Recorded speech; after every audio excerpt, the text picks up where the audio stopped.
sugat tayo nga rin. Nag-building ang pwede ganito. Kaya. Hmm? Kaya. Nag-building ako yun na tayo. Masurak na dyan.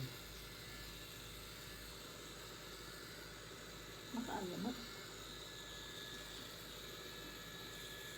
Dandanin mo ah. Oo. Ang ka nasugat tayo? Hindi. Mas nakakasugat na yung shave.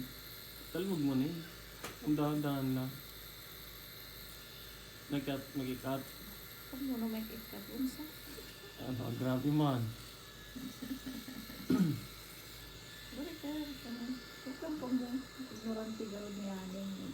Ganito, ano. Paano? Ay, ganun itatalmog mo. Sinabi ko na nga sa'yo kanina pa. Ako. Bakit ganun? Ganyan, dapat. Parang razor yan eh. Ay, anak natin. Kumain na yan, Rito. Kumain na yan. Ayaw na nga niya ng ulam. Minagsawa na yun. Bakit iba ang ano dito?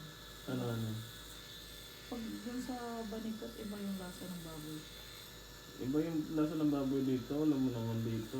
Hindi masarap yung baboy. Alam mo naman yung pinapakain nila sa baboy, mga tira-tira din, pero kan, malinis. Anak mo. Paano ba di? Ganyan. Hanggang malinis, doble-doblehin mo. Di naman natatanggal biglaan yan. Saan na pupunta yung buhok? Dito, mamaya.